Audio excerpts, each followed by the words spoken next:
Hi, I'm Lauren from the Student Learning Support Service, and I'm here to talk to you about due date tactics, or how to work backwards to map a plan to completion. Now, this is the first in our time management series, and so this is just one small element of something that's much bigger.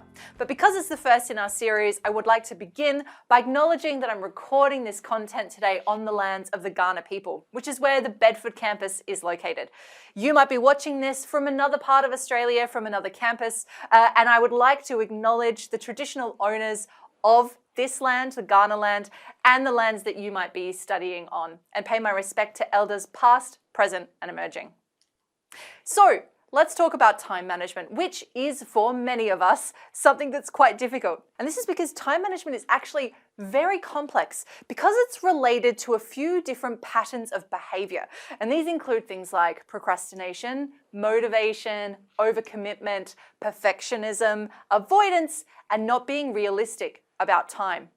But the good news is this is a range of things that we are going to unpack throughout this series. So this is just the first module, and I encourage you to explore this more as we figure out how we can manage our time effectively to get the most out of our studies.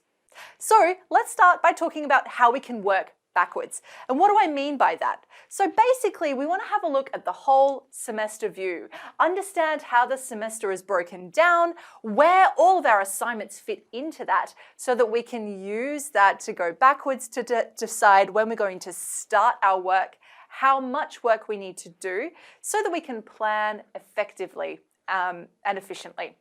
So you probably know that the semester is broken down in most courses into about 13 or 14 weeks.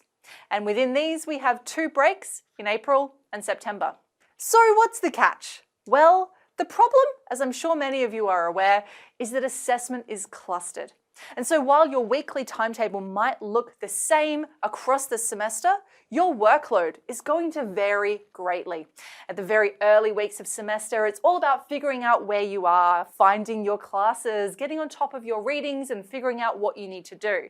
But as you head to weeks 6 or 7, you have that first load of assignments come in, and then as you get to weeks, 10 to 14, everything feels like it's due at once. And it's very common to end up with a calendar that looks a little bit like this.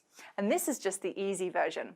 And so what we need to do is figure out what we have, what we need to do, so that we don't end up not necessarily starting this essay only after we've submitted this one and giving ourselves just 3 days to do it. So how can we make sure that we're managing this workload effectively?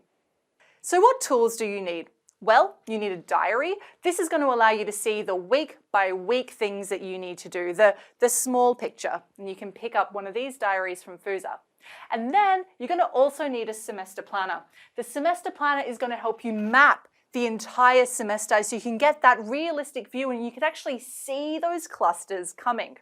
So next, you need to have a look at your topic handbook and your SAM, the Statement of Assessment Methods, because these are going to outline what your topic's weekly schedule is, as you can see here, which will hopefully tell you things like your weekly readings or any other assessment small tasks that you need to do. And of course, it's going to tell you your assessment due dates and the weighting of each task. Now, these 2 things in particular are important because this is going to help you determine how far back in time you need to go before you begin each task. And the weighting will help you decide how much time and energy you need to devote to that. So let's come back to our calendar. Now, if I've got my assessments spread out like this, let's say I'm going to start by looking at my Australian Studies essay. That's a 2,000 word essay, and let's say it's worth 35%. That's quite important. So I know I'm going to need to go back a few weeks. I'm going to give it 3 in this case. And the first thing that I'm going to do in my map to completion is write in my diary and on my semester planner a planning start date. And this is where I'm beginning that backwards march.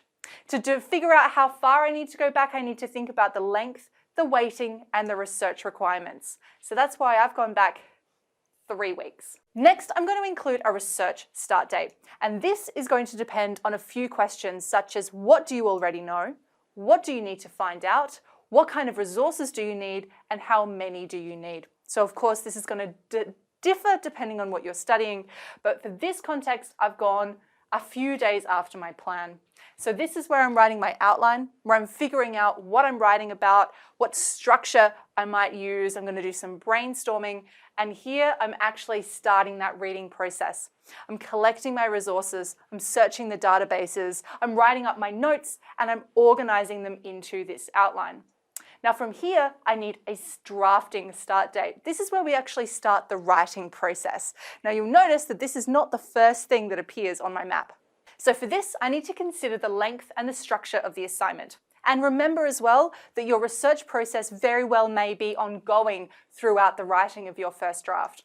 And so in this case, I've popped my drafting start date a week after my research. That's given me enough time to find what I need and to organize it before I start writing.